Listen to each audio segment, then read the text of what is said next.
Thwip, thwip, thwip, thwip, thwip, thwip. Welcome along to this special Spider-Man Into the Spider-Verse episode where I'm going to talk about Spider-Man Into the Spider-Verse for an hour. And then we're going to do an after show where I talk about Spider-Man Into the Spider-Verse for another 2 hours. And then I'm going to talk about Spider-Man Into the Spider-Verse for an hour every day till I die. Oh, God, that film. Right. So, hello there. Welcome along. We're a couple of minutes away from getting ourselves all sorted. Welcome to our final show of the year. Just going to get the chance to put something up on social media to say, hey, we're live.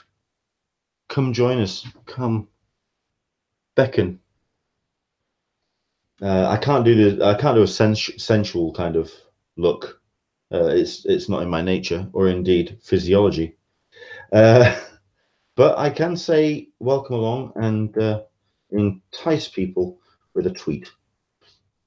Hopefully your festive season preparations, if not are done, hello ladies, but are very close to being done, i.e.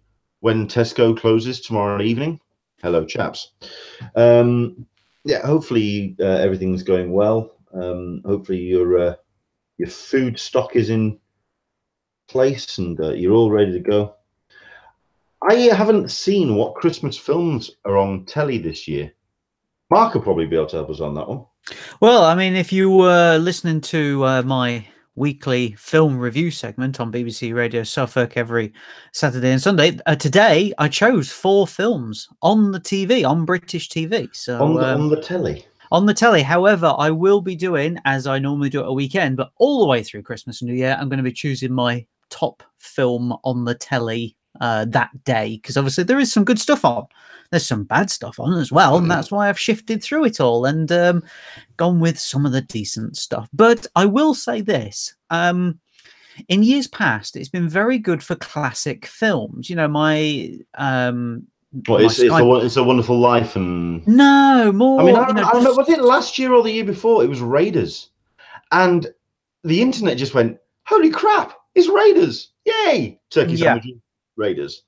Yeah, no, more beyond that. You know, you're talking like Gone with the Wind. Now, Gone with the Wind in the UK is on 7 times over Christmas.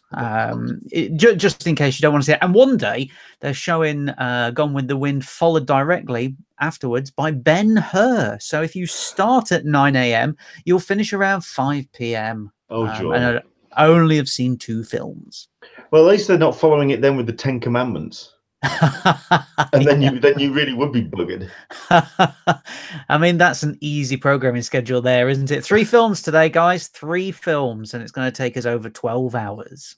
I mean, if you really wanted to go there, the Christmas channel would skip stuff like Scrooged, and it would skip stuff like A Wonderful Life, and it would go full-blown Christian story celebration. So you would start with the 10 Commandments, move through, let's think. Come on then, help me out. Other Christian films. Well, funnily enough... Finish on Passion of the Christ at the end of the day. Funnily enough, every year I do this 10 alternative Christmas films list. And this year is my 5th year of doing it. I'm not talking about Die Hard or Gremlins or the same rubbish you see every year. I'm talking about a deep dive into stuff. This year, one of the films that's on the list is it's a film that's directed by Catherine Hardwicke. Might know her name. She directed the Twilight film. Yes. Yes. Stars Oscar Isaac. I'm trying to work out what this is before you tell us the title. And this is Nativity Story. Right, it is a true, supposedly true telling of what happened. It's a strange old film. When you've got that much talent in it, and there are some other good actors in it as well, and yet it turns out like an Amdram type piece of work. It just sort of, it was many years ago. I'm talking about, it was before Twilight. It was before, obviously, he became the best star pilot in the galaxy and stuff like that. But, you know, they still had talent there. But this just sort of popped up and I was like, what? I've never even heard of this. What is it? Well, yeah, it's a weird one. I've seen it once. Very odd. Yeah, but there's a lot of films like that, and that's why I do this list, because there's a lot of films out there that people are not really knowing about. So, you know, like Hulk Hogan did a Christmas film called Santa Claus with Muscles. Yeah. I mean, it's consistently voted one of the worst films ever made, but people don't know about it. This is the thing. And, you know, it is one of those films where you think, maybe I'll stick it on. I've had some alcohol. It's 10 p.m. at night. How bad can it be? And then you realize it is really bad. You know what? I'm always surprised of two films that aren't mentioned more in those like alternative Christmas. You know, especially those ones that turn. Is this really a Christmas movie? Number one, Jingle All the Way is never really talked about. But then again, I don't think anyone really wants to talk about it. But it's still a Christmas film, and not only that, but it's one of the truest representations of the true meaning of Christmas, the hunting down of material goods at Christmas. So there's that, and also I know everyone brings up Die Hard, but Die Hard 2. Yes, it's got more snow in it. Yes, and and it also has people traveling home to see their families, admittedly, then circling with the possible intention of crashing into a runway. But it's still there. Yes, Die Hard 2, I feel, has more of a Christmas spirit than Die Hard does. Yeah, no, I'd agree. I'd go with you on that. But you know, there's and it's also got death. Prancing around nude in a hotel room. There you go. There's your deep dive for tonight. There you go. Yeah. Oh, wow. Dear. Wow. Okay. Blimey. Fair enough. It's top. It's the top of the hour. Let's crack on, shall we? Welcome along to Talkin Con, a cup of tea with an Englishman in San Diego. My name is Leonard Sultana, and this is our final show of the year. It's our let's raise a glass, which I don't have, to a festive season, which hopefully you are all prepared for and getting ready for time with your family and friends, and basically just kind of chilling out for a small period of time and just enjoying yourself and reflecting on the last 12 months and what you can look forward to next year, which is a nice segue into what we're going to be talking about today.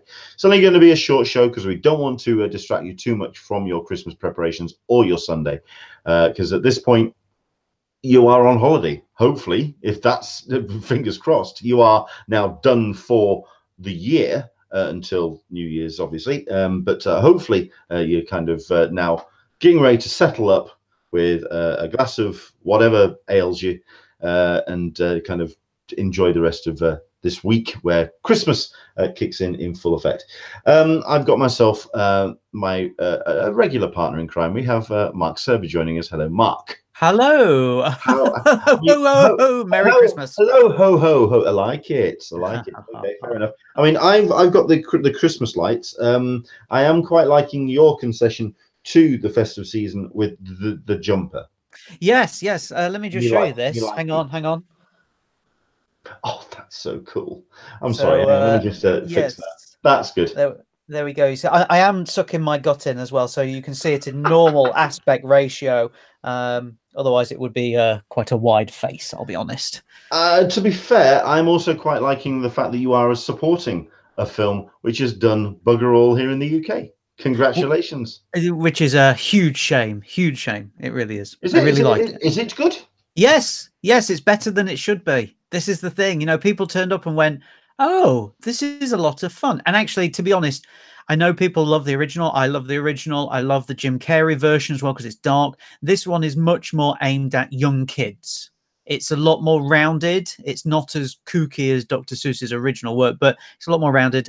I like it. I like it a lot. I expected to not like it, and I laughed quite a lot at it. Here's the thing I have about the film, and it's more about the casting. And I sometimes get this with James McAvoy.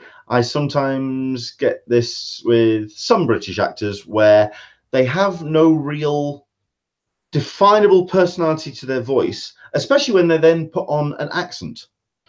You know what I mean? Or go for an American accent or whatever. So at which point you then wonder to yourself, why Benedict Cumberbatch? Yes, we should say, for anybody who's just listening and is not watching, we should say we're talking about the Grinch here. Yes.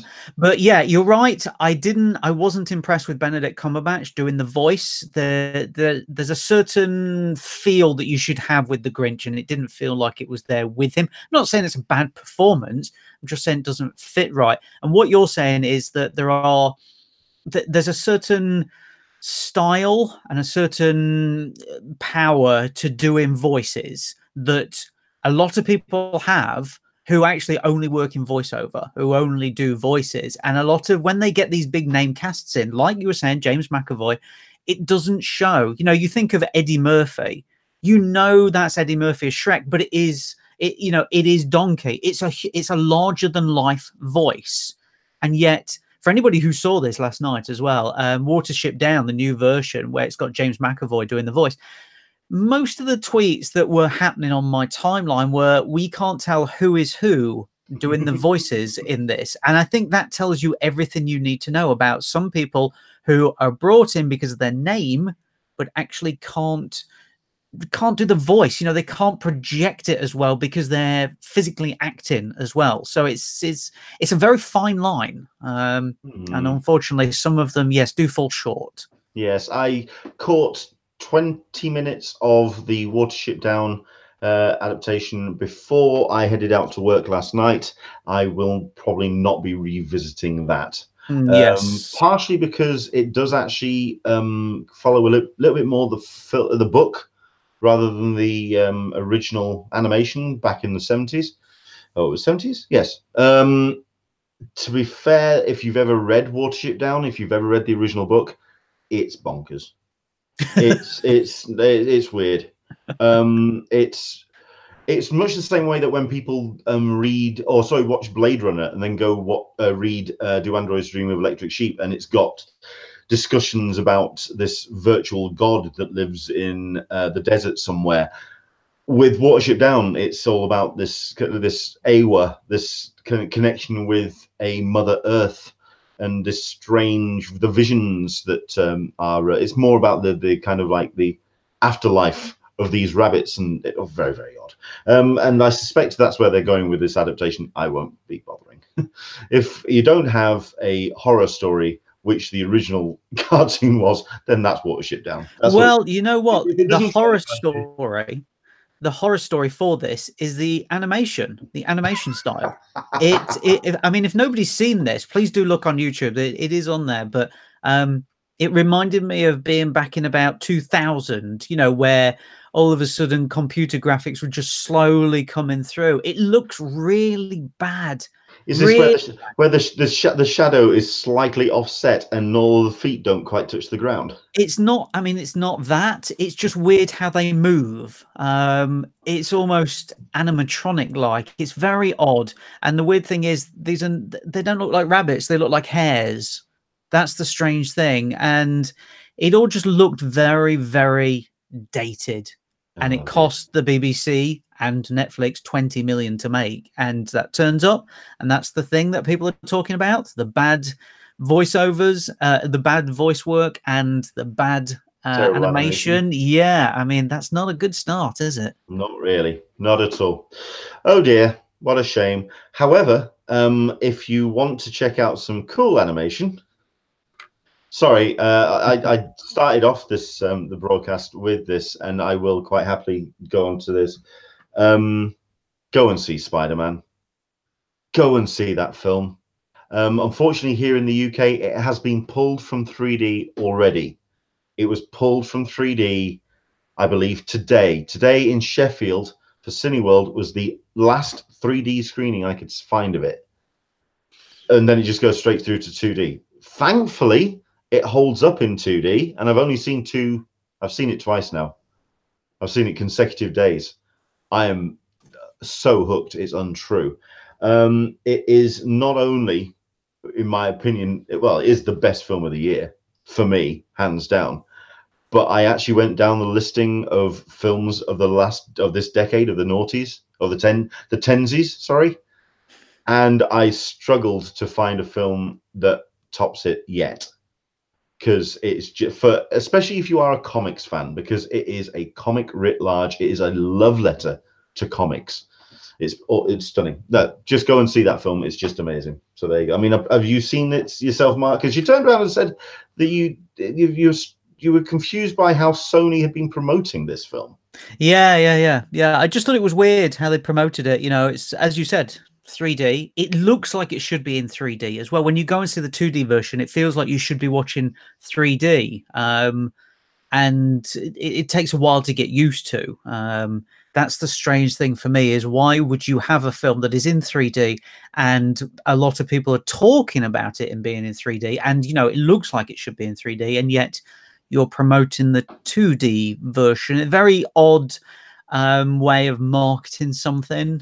Well, Yeah. I mean, they talked about this on Screen Junkies, and how they felt that it was a strange way to actually release and market this film, because at the end of the day, people don't actually go to the cinema at this time of year because people are too busy preparing for Christmas. They're saving up their money, they're spending it on presents. From Christmas Day onwards, then people just want to get the hell out of the house. They want to go and see a film, and that's what they want to do. So for Spider-Verse to come out 2 weeks before Christmas and then go up against Aquaman and Mary Poppins, it was going to get slaughtered. It really was. But go and see it. It's just absolutely amazing. So let's have a look at a couple of comments that are coming in already. Welcome along, everybody. Let us know that you're watching. Let us know what you want to talk about today. Let's have a look at this. We have got ourselves Andrew English from London. We've got Michael P. watching from Colorado Springs. Hello there, dude. We've got ourselves Sam, who's watching. We've got Leanne saying hi. Leanne, I have got so much to do today. Yeah, you see, this is why we're going to keep it short, because I know that we've got so much to do. People are getting prepared. Betsy Woodin, good morning, 9 o'clock in the morning in Alaska. Hello there, Betsy. Thank you very much indeed for joining us. Super Catchick, good afternoon. Michael P, agree with everyone about Benedict Cumberbatch doing the Grinch. Dan Berry, I didn't think the Benedict Grinch movie that much, or didn't like it that much. But then again, he's a tough seller, Dan. You have to be very good to impress him. Super Catchick, I love the Grinch, but 100% agree that not liking Cumberbatch as a voice, my only complaint about the movie. Andrew English, go and watch Aquaman. Didn't realize Dame Julie Andrews was the voice for the insert character here, because that's a little bit of a spoiler, but we'll leave it there. Aaron Neighbors is watching. Good morning and happy holidays from San Diego. Yeah, we've got everybody who's jumped in. Some cracking collection of faces. Welcome. So what we're going to dive into is our sort of like convention life of 2018 and what we're hoping for 2019. Safe to say, it's been a busy year.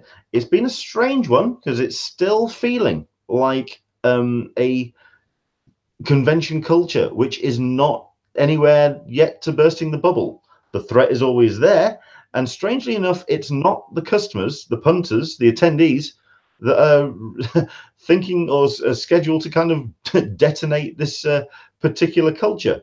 It's more the organizers. It's more the guests.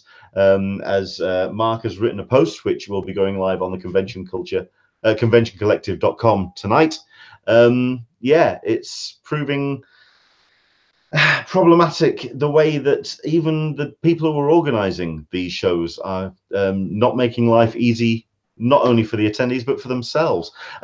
If you want to give us a little bit of an overview of that post, if you want to tell us your thoughts about what you came up with or saw this year, Mark. Well, it's just been a strange year. As you said, Leonard, it feels like it's more, if this bubble is to burst, it's going to come from inside the industry. It's going to come from the convention organizers themselves, I think, or the people who turn up to these conventions and are the guests. It's becoming a real... Is it feeling like a cash grab?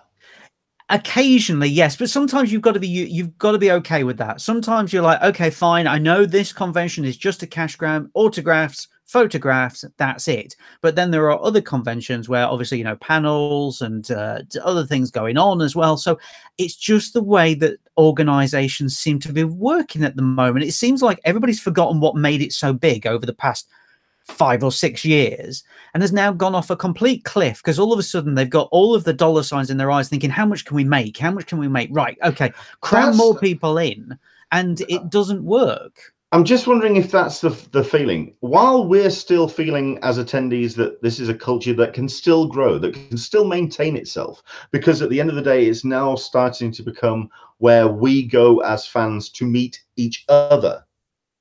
And not necessarily, while obviously going to see the talent for many people is very important, for a lot of us, it's a case of meeting up with our friends and celebrating the fandom together. And that's the draw of going to these shows. And that's something that will not disappear anytime soon. However, there is this feeling that there's oversaturation, there's too many events, it could all fall apart, fandom could collapse, and therefore everyone's just grabbing what they can as they feel that the Hindenburg is crashing into the ground, while we're all going, no, it's flying quite fine, thank you. Yeah.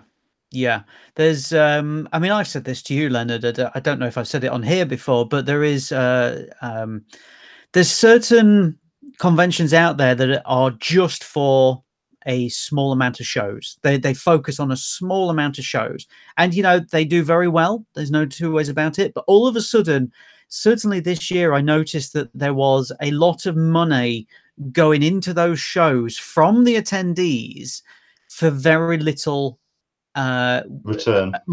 Yes, you're right. Yes. It felt like all of a sudden the conventions were turning around and going, well, they paid X amount of dollars last year. Why don't we bunk it up by 15 or 20%? Now, the thing is, now, obviously, with the way the world is going, everybody is counting every single dollar, every single pound. So to bunk something up from $90 to $110, yeah, okay, that's only $20, but at the same time, you're going over that $100 threshold. That's when it becomes more important. That's when it becomes more than just, you know, from 50 to 70, you can still kind of go, okay, right. But when you're getting into 3 figures, that's when it feels a little bit too much like, right, are they fleecing the fans too much? And that's my concern, is that all of a sudden this money that's going out and those attendees are paying for it, they're counting the money. Great, fantastic. But at some point there is going to be a kickback where we go, sorry, but I've got, you know, that money which will go towards a photograph, you know, a proper photograph, professional photograph where I get 30 seconds with somebody. That could be my, you know, I can spend food for an entire 2 weeks on what I've just paid for 30 seconds and a nice photo. There's got to be some sort of point where somebody turns around and says, right, okay, listen, it's getting ridiculous, but I don't know who's going to do that. It's somebody who's got to, it's got to be a convention that has the balls to turn around and say, right, we're not going to bring people in unless they keep it under a certain percentage. That's the point. But because of the way that this con bubble is going bigger and bigger, I don't know anybody who's going to do it. This is very true. I mean, there's 2 people that this is my hit list, and this gives you an idea of how much of a con nerd I am. That I really want to get onto the hangout at some point over the course of between now and July. I would like to get Erin Gray. That's right, Colonel Wilma Deering from Buck Rogers in the 21st Century. The reason is Will Deering is the person that organizes a company called Heroes for Hire, which is a agent for convention appearances. I'd love to get her on to talk about her approach to it. And I know this is a real kind of wish list, and this will never happen, but what the hell. I'd love to get Stephen Amell onto the show, because at the end of the day, he is also somebody that organizes a talent agent pool, which apparently came about the fact that he went to a convention, went to behind the scenes, and there was literally bin bags full of money being thrown around. And he went, I want some of that. And now he's behind the scenes with bin bags of money going out to people. This whole mercenary element to conventions actually came about.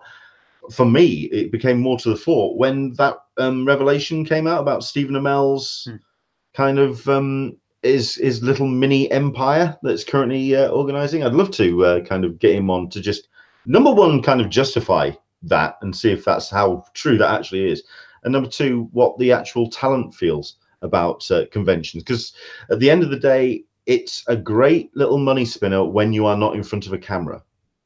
It's a way for that income to keep coming in. We've got ourselves the comments coming in. We've got ourselves Dan Barry asking about movies. We'll get back to that in a second. But we've got Leanne D. The bubble has burst in South Texas.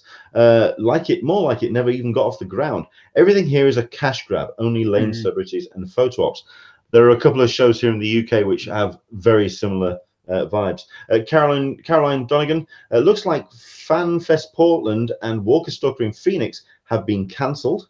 Then again, I kind of suspected those shows were starting to fade off. At the end of the day, Walking Dead is on its way out.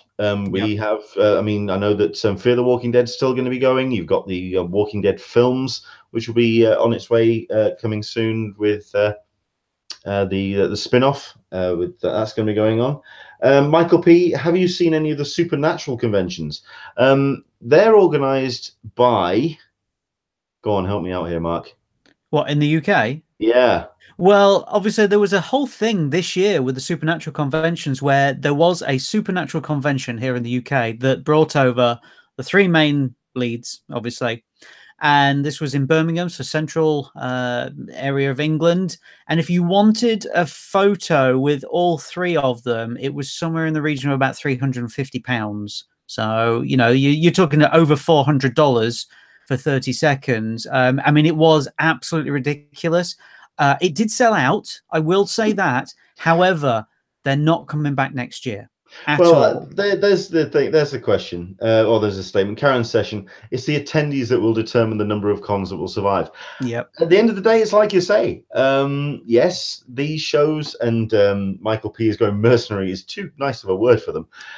Yes, you're possibly right. Yeah, we can complain all we like. We can bitch and we can moan, and shows like myself and the sites like my own and commentators like myself and Mark and all of us watching, we can say these things. But at the end of the day, if they put the tickets out there at these incredible prices and people buy them, they ain't complaining. No. But this leads me back. This leads us back to what you were saying at the beginning, which is I've written a piece for the website, Leonard, about something like this, which I noticed a couple of months ago. It turned into a cash grab. And on the moment when it happened, when I was at the desk, I said no, because it got too much. Everybody knows what somebody's worth is. This is the thing. As in, you know, if you're going to get an autograph or a photograph, you kind of think, okay, yeah, I'm happy to pay $30 or $50, depending on who it is. But this thing, and, you know, when Leonard puts it up, you'll see what happens. When it changed on the spot, I was like, no, I'm sorry, that's not happening. Yeah. And I think that's what more people need to do, because I think people are going to go in that line and go, right, okay, great. Oh, it's more? Okay. Oh, yeah, well, I'm here. No, sorry, no. You can't be getting away with this. To be fair, it kind of happened to some degree, not to the extreme that you have illustrated in the post, but it certainly was done at the Scotland show for MCM this year, because thankfully I was not only invited to go up and do a panel hosting thing, I also got to sit down and have a meal with the organizers, and I got to speak to a bunch of the people that were organizing the talent. And it was interesting that it's actually broken down to kind of like genres, and there are people that manage certain individuals. So thankfully I'm not going to be putting anyone in hot water on this one, because I'm mentioning no names, but I will say that there was a talent that was invited to MCM Scotland who changed their prices from the taxi from the hotel to the actual venue, and then priced it up on a board, actually on the table. At the end of the day, that is illegal because they put prices up on the website. That's what they've advertised. But this talent wanted more money, and they changed their prices. They organized, they said, no, that has to come down. This is what we've organized. This is what we've advertised we're going to do. Okay, fine. I'm not going to show up then. Okay. You've flown all this way and you're expecting us to pay you for those flights and for the hotel. We can't do that. So, okay, what can we do to make this happen? Okay, well, we'll stick it to the price that's on the site then, but you have to pay me business class flights to get myself and my family home, and you have to upgrade my hotel. And at which point, it's fair play. The person that was handling that and the talent booker that was there in front of me turned and said, no. You either, in that case, we will taxi you to the airport right now. Yeah. And thankfully, that person then did have to buckle. Yes, they got a couple of concessions. I think their hotel room got bumped up a little bit. And I think they stayed a little bit longer. But for the talent to get that mercenary at the expense of their fans. Yep. This is the thing that gets me. I mean, I can totally understand getting as much money as you could possibly can. I understand that.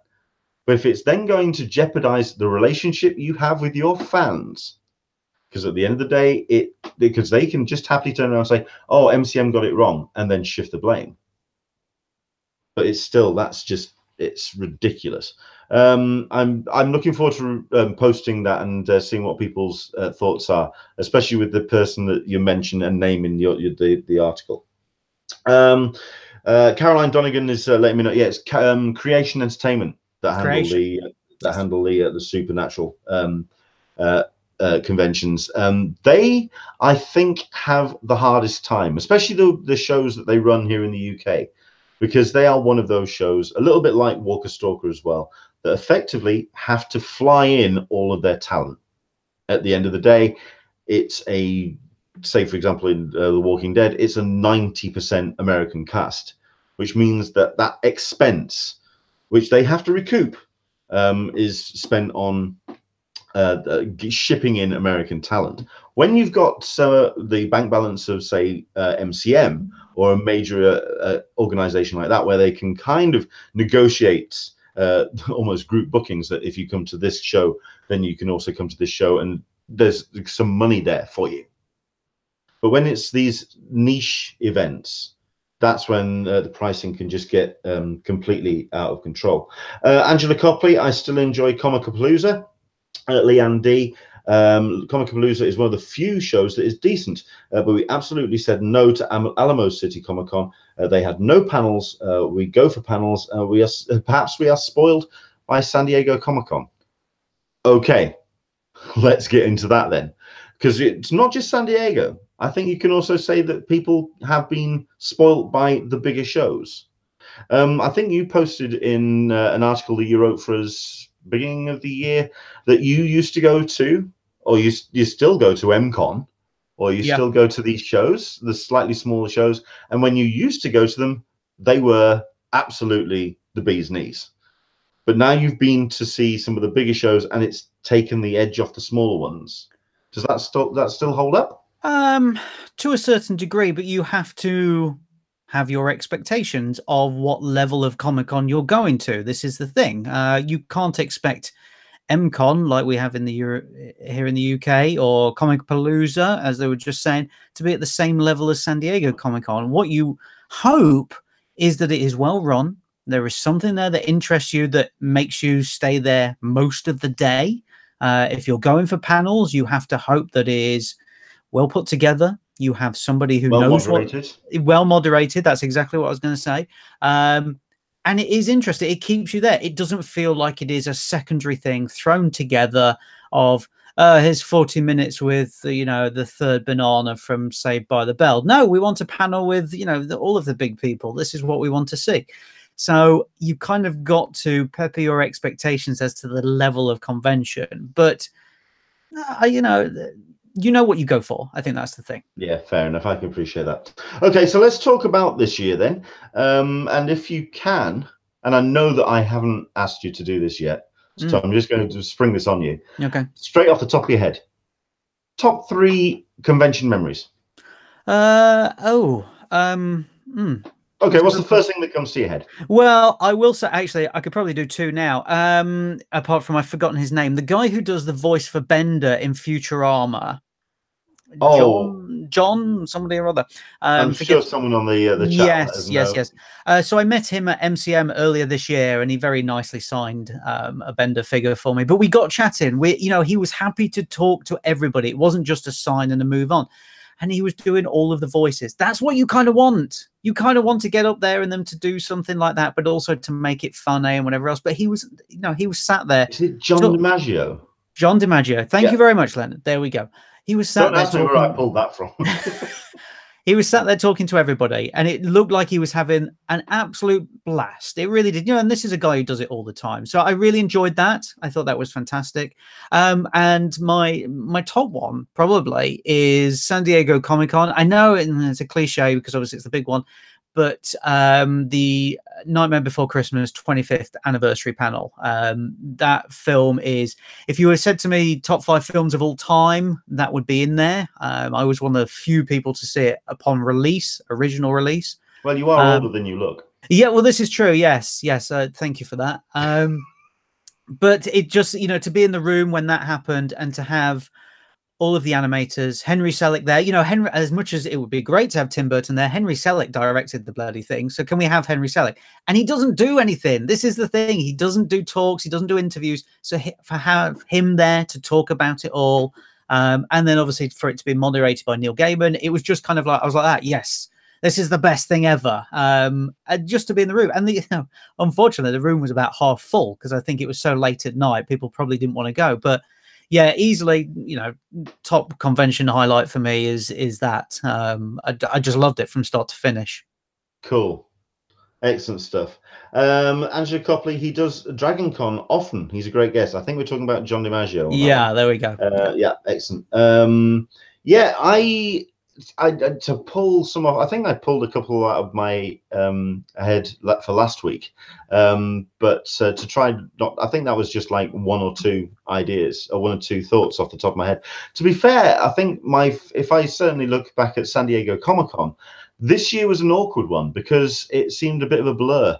There was just there was a couple of things that kind of got under my skin, but that was more just the way things that were organized or at least were put in front of me, which kind of, yes, I'm coming up with a way of describing it without upsetting someone. I'm trying not to, because at the end Caroline of the day, will be fine with it. Caroline will be fine. She's not watching it. She's not watching, so it's okay. No, it says a lot that I suspect I'll be attending San Diego Comic-Con next year, not as press, but as a stand-up punter. There's a definite souring of the relationship, but I don't. It's not from my end. It's not from my side. So I don't know what on earth has happened there. So I just did my best to kind of get the most out of the show for myself. Certainly something that another thing that kind of a little bit soured it for me was Hall H, because I discovered that there was actually a press line to get into Hall H on the Saturday, which meant I was able to get into line around 8 o'clock for the 10 o'clock doors open. The press were escorted in. We went to the press pit down the bottom, and yes, I was in the front 6 rows at Hall H. But because I hadn't camped out, because I hadn't put the investment in of the time, because I hadn't spent time with my friends in that camp out line, I actually felt that I didn't earn it. And therefore, the Hall H was a little bit of a damp squib for me. I mean, it was an amazing presentation. I think Warner Brothers absolutely knocked it out of the park. They did a cracking presentation, and not only that, but that nice little crackling energy between Amber Heard and Johnny Depp. Hey, that's always fun to observe. But just generally, I just felt that there was no connection to the presentation because I hadn't earned it. And not only that, but Caroline wasn't there with me as well. So next year, it all changes. We come as a package. So there we go. If I took any positives, it's the little random moments. Bumping into Jim Lee. I was in the line for the press line to go and see the presentation for Star Trek Discovery. And I spotted Jeff Johns out the corner of my eye. I think him and Jim had just done a panel about something that was comic related, which they just sat in on. or whatever.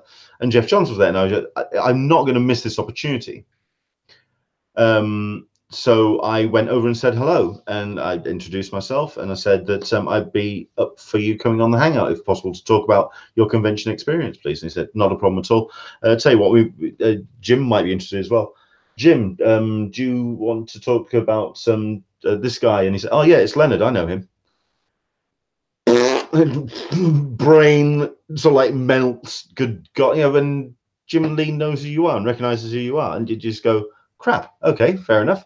And it was moments like that that have happened over the course of this year, which have just blown my mind.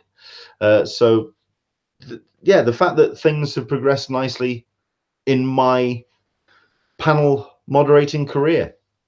It's a career now. How bonkers is that? The fact that you're part of the system. I know. 2010 was my first San Diego Comic-Con. That 2013 was my first panel.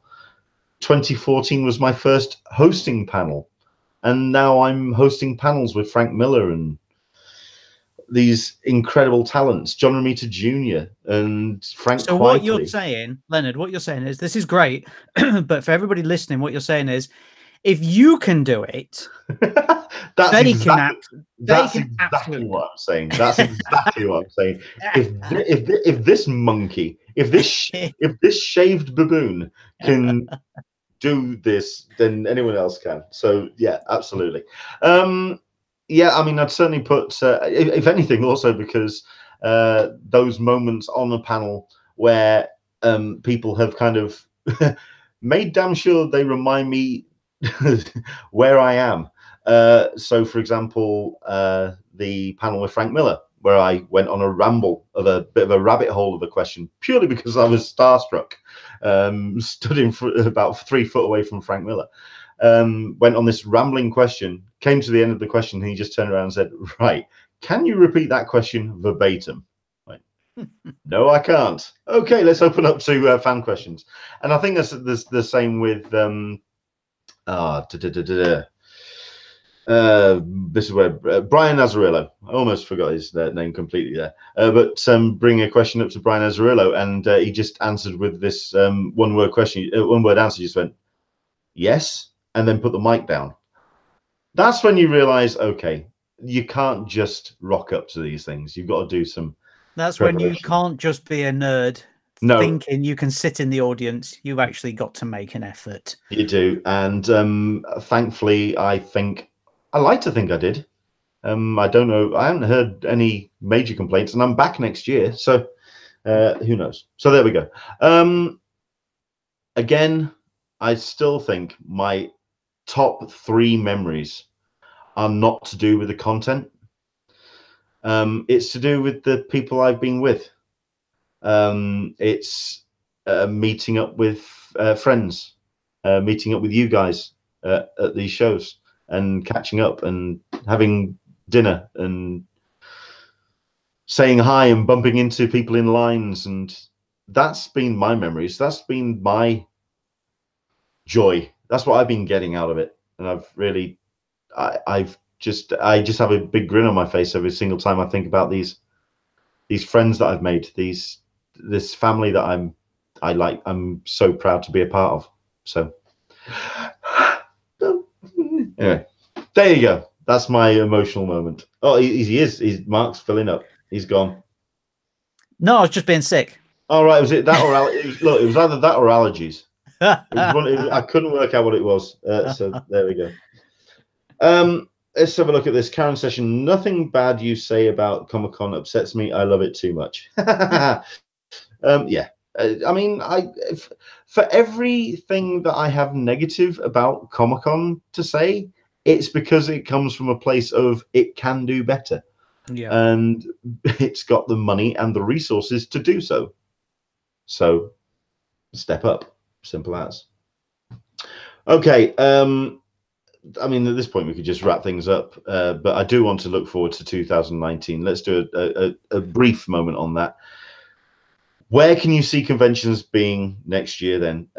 We keep talking about this con bubble We keep talking about how, I mean, we've done this for the last 2 years now, where we've turned around and gone, okay, next year, it's a year of transition. It's a year of something else. Could we actually see the transition stop and the culture actually settling on something that we're all comfortable with? You could, yeah, maybe. It just seems to be growing bigger and bigger. And I think this is the difference. Last year we said it's growing bigger and bigger. Oh shit. This year it's more, it's growing bigger and bigger. It can do this. Yeah, possibly. It just needs some fine tweaking. Not from the attendees. And some people with some good conscience. Yes, it needs, you know, the people who run these run it for a reason. Well, the majority of them do, is because that they come from the same that we do, which is, you know, we're fans of all of this, and that's why they do it. But all of a sudden you start to see a little bit of a change, and you kind of hope that at some point, where what we were talking about earlier, whether it's a cash grab or whether it's poorly organized, that they think, hang on, why did I really start this again? It was because I wanted to bring all the fans together and everything else like that. So I kind of hope that it maybe goes back. It doesn't have to scale down. It just has to feel more of a family, a remembrance of why they'd started. Yeah, a family environment. And unfortunately, sometimes it doesn't feel like that. It hasn't felt like that for a few conventions this year. So maybe we go back to just feeling a bit more warmth in everything, in every con. Yeah, I'm up for that. Yeah. Yeah. Let's have a look at this. Hassa, to quote Michael Scott, it just seems to grow bigger and bigger. That's what she says. Oh, yay! Oh, it's the season to be jolly. Leanne D, we've all made some great friends. Meeting up with everyone is such a highlight. For example, a certain English bar, Leanne. Yes, where we all met up and had a rather fine fish and chips. Hey, listen, there is some places in San Diego that do decent fish and chips. I discovered that this year, so that was rather good. Karen's session, the friends and interactions are what make San Diego Comic-Con the bee's knees. Absolutely. And talking about meeting up with fine people in San Diego, Dan Berry's just gone, like me. You see, this is where he just brings it all back around about himself, isn't it? It's just terrible. That's my job. Listen, Dan has actually asked a question, and I think we'll wrap up on this one because he's actually asked, how many movies, Mark, have you watched that got theatrical releases in 2018? I think he's actually trying to, because he has been doing this little bit of a pissing contest with a lot of people online, actually. So I don't know how well you have done for your films you've seen actually in the cinema.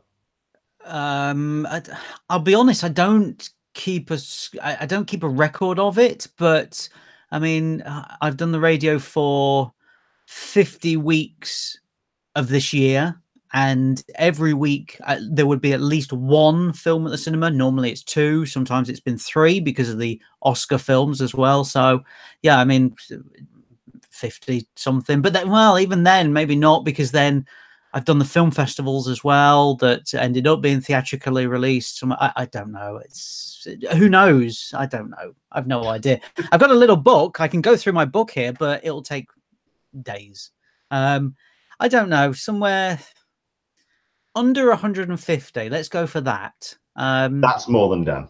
There you go. That's all we need to know. It's more than Dan. Yeah, it's more than Dan. Let's have a look.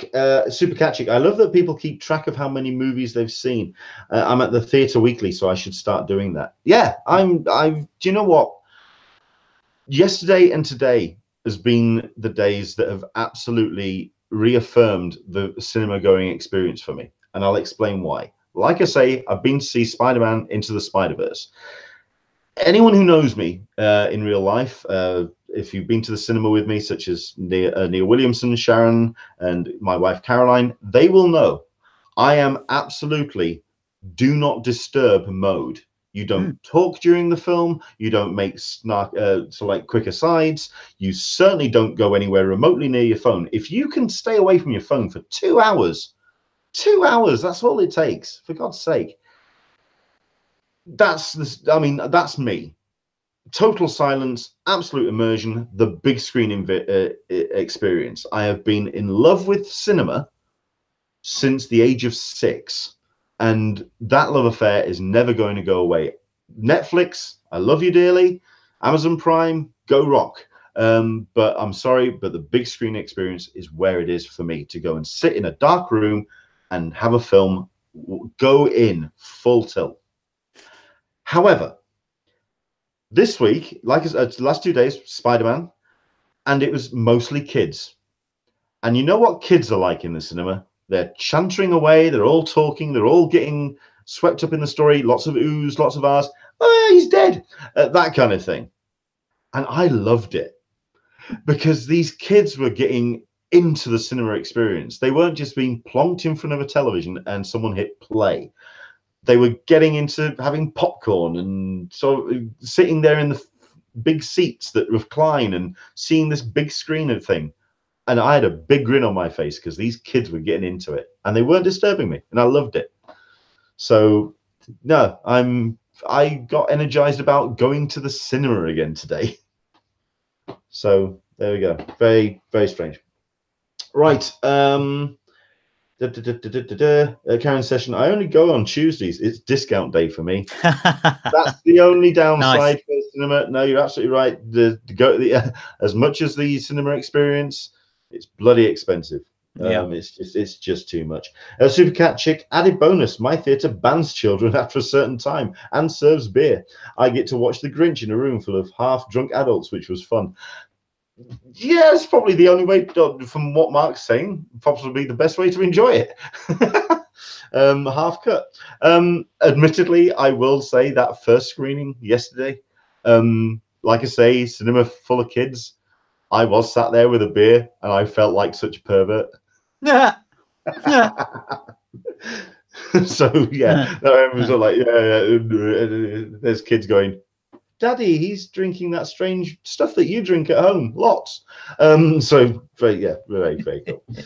Leanne D, it's why we love Alamo Drafthouse. No kids, no phones. Yep. Absolutely. Andrew English, and this is something that I may invest in. Cineworld Pass, so watch as many as I could. Yeah. Yeah, I think if anyone wants to, the last minute Christmas present. So there you go. That's get that sorted out. No, but to look forward to 2019 for myself when it comes to conventions, it's like you say, I think the culture will maintain conventions, but I'm hoping that the conventions themselves remember why they're there. Yeah. And I also hope that they don't continue their focus on the talent to the extent of that they think that if they just book these big names, they will come. They've got to make it more of an experience. It says mountains that San Diego Comic-Con was the biggest success it was this year because of the creation of its fan experience program. Those wonderful people who were wandering around, was it the green shirts or orange shirts? They weren't red. It was a different color, but they were there to enhance the experience of the show. That's all it takes. That's all it takes. So, yeah, MCM, hire more bloody staff. Hire more people to walk around and actually help people. There you go. That's my little contribution, because there were no red shirts kicking about at all. So there we go. I think we have an exciting 2019 to look forward to. Is it 50th anniversary? Yeah. Of San Diego Comic-Con? So I'm looking forward to them bringing a lot of nerdy, historical history of Comic-Con panels. And I'm going to be that absolute nerd that's going to be in each and every one of those. I'm looking forward to it. Like, I'd love a panel on the history of the El Cortez years, or the so like the pre-expansion years, stuff like that. That is the kind of thing that floats my boat. So I'd be up for that. Looking forward to a lot of legacy panels this year. Does that make sense? That there's going to be enough of those at San Diego this year? It sounds quite sad. You think? Yeah, a little bit. Legacies, you know, normally you associate that with death. You know, but maybe it's a celebration panels. Yeah. Yeah. And Yeah. of course, the sellout or Hall H remembering Stan Lee panel. Yes. Yes. And if they don't put it in Hall H, someone's a fucking idiot. So there we go. Yeah, it's gonna be a big year. I've got my ticket booked or my badges booked. I'm ready to go. So I'll be there. Hopefully you will be too. Looking forward to seeing San Diego. What have you got lined up for next year already, Mark? Have you got anything that's kind of like on your plate? I mean, like I say, I've got MCM, which is confirmed. For yourself, have you got anything that's coming down the line? Well, MCM, yes. Keeping my eye on Walker Stalker again and Heroes and Villains, because occasionally they bring somebody who's a bit more niche. And MCon, who have got Nick Frost, who, you know, The MCon lineup is stunning. Yeah, you know, Nick Frost, who obviously, you know, in one of the greatest films of all time, Hot Fuzz. So which has been announced for a sequel. No, it hasn't. Hasn't it? I saw that. No, you might want to recheck that. He's right, just okay. He's just taking the piss out of everybody. Fair enough. But yeah, that's about it really. Nothing at the moment, but I'm sure something will pop up. You know, I'm sure there'll be something where I go, wow, I've never been to that one. You know, this year I was close to going to the Isle of Wight. I was close to going to Wales. Both of those fell through. But who's to say 2019 don't go to it? That's what I kind of want to do, is kind of go to a convention I've not done before. Yes, just same see here. What it's like. Yeah, more. Yeah, same here. I mean, I'd love to do Wales. I was lined up for it, and then funds just fell out of the. I just couldn't afford. Simple as. Yeah, there we go. Right. The other thing that's coming down the line as well, which I completely forgot to mention, and will be happening at the beginning of the year, Hotel Apocalypse. Yeah. Ah, sweet nectar of pain and agony. Yes, Hotel Apocalypse is on its way. We'll of course cover that as we get into the new year. Which, speaking of which, very quickly, let's talk about the show and what we're going to be doing with it. Obviously, this is the last one of 2018. We will not be doing a show next Sunday, which is the 30th. Partially because I suspect I might be working, but partially because let's everyone have a bit of a break and get into the new year. And then we're going to do the new year, which means we're going to be taking a couple of weeks off. We are going to be back on Sunday the 20th. Okay. It's going to be 2 days after my birthday, so I may be still incredibly hungover. But we're taking a couple of weeks to regroup, replan what I'm doing with the Hangouts, replan what I'm doing with the website. I had so many plans which I wanted to implement, and then Christmas kicked in, and as a DJ, that's my time just gone. Mark, as a former DJ, will totally understand what I'm talking about there. So no, the last 3-4 weeks have been a complete blur, especially with this last week where I've worked my ass off, the busiest week of the year, and all the money's gone already, which is just, thank you, Car, much appreciated. So no, we are back on Sunday the 20th, which gives me a good 3 to 4 weeks to think about what I want to do with the Hangout. I had plans for the Hangout, structuring it better, planning it out and laying it out better, doing better production value and kind of sharpening the show. It hasn't quite worked. We've had some fantastic guests, and it kind of gave us a sense of where we could go with the show. That's the plan. So we'll see what we're going to do. So that's what we're up to. Let's have a look at this. Andrew English.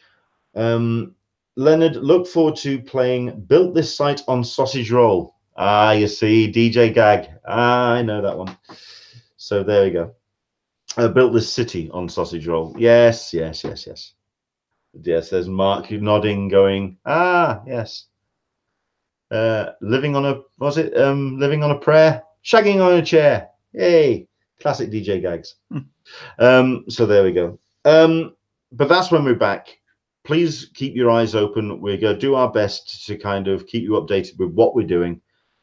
I just need a couple of weeks to just make sure that it's in a good place moving forward towards San Diego Comic-Con in July. That's my kind of time frame to make the site and what I bring to you guys as watchers, as the audience, what I want to try and get it right. And I don't think we're quite there yet, but we're working on it. That's the plan. So thank you very much indeed for joining us today. Mark, thank you very much indeed for coming on. It's all right. Talking to me for a spell. So yeah, where can people find you online? So Twitter, Mark_Searby.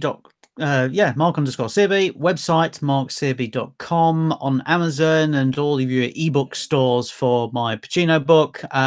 Every Friday in the UK on Phoenix FM doing film reviews. And then Saturday on BBC Radio Suffolk here in the UK doing cinema reviews. Sunday doing the DVDs. However, I will say that next week, because obviously it's the end of the year, I'm going to be doing my top 10 films of the year, and also on the Sunday on BBC I'm going to be doing films to look out for in 2019.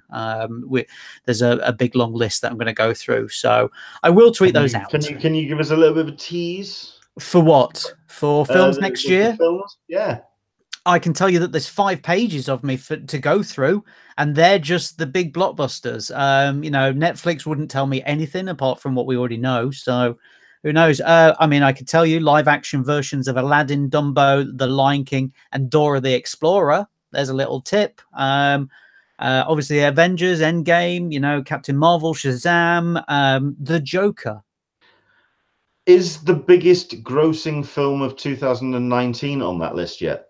It depends what it is. Detective Pikachu. It is on the list, actually. Yes, we are going to talk about it. Yes, so we're going to talk about that. The biggest grossing film of 2019. Yeah, we're going to talk about that and other things. And obviously, the second biggest grossing film of the year will be the Downton Abbey film. So. And number 3 is Endgame. I stand by that top 3. I work with that. That's cool.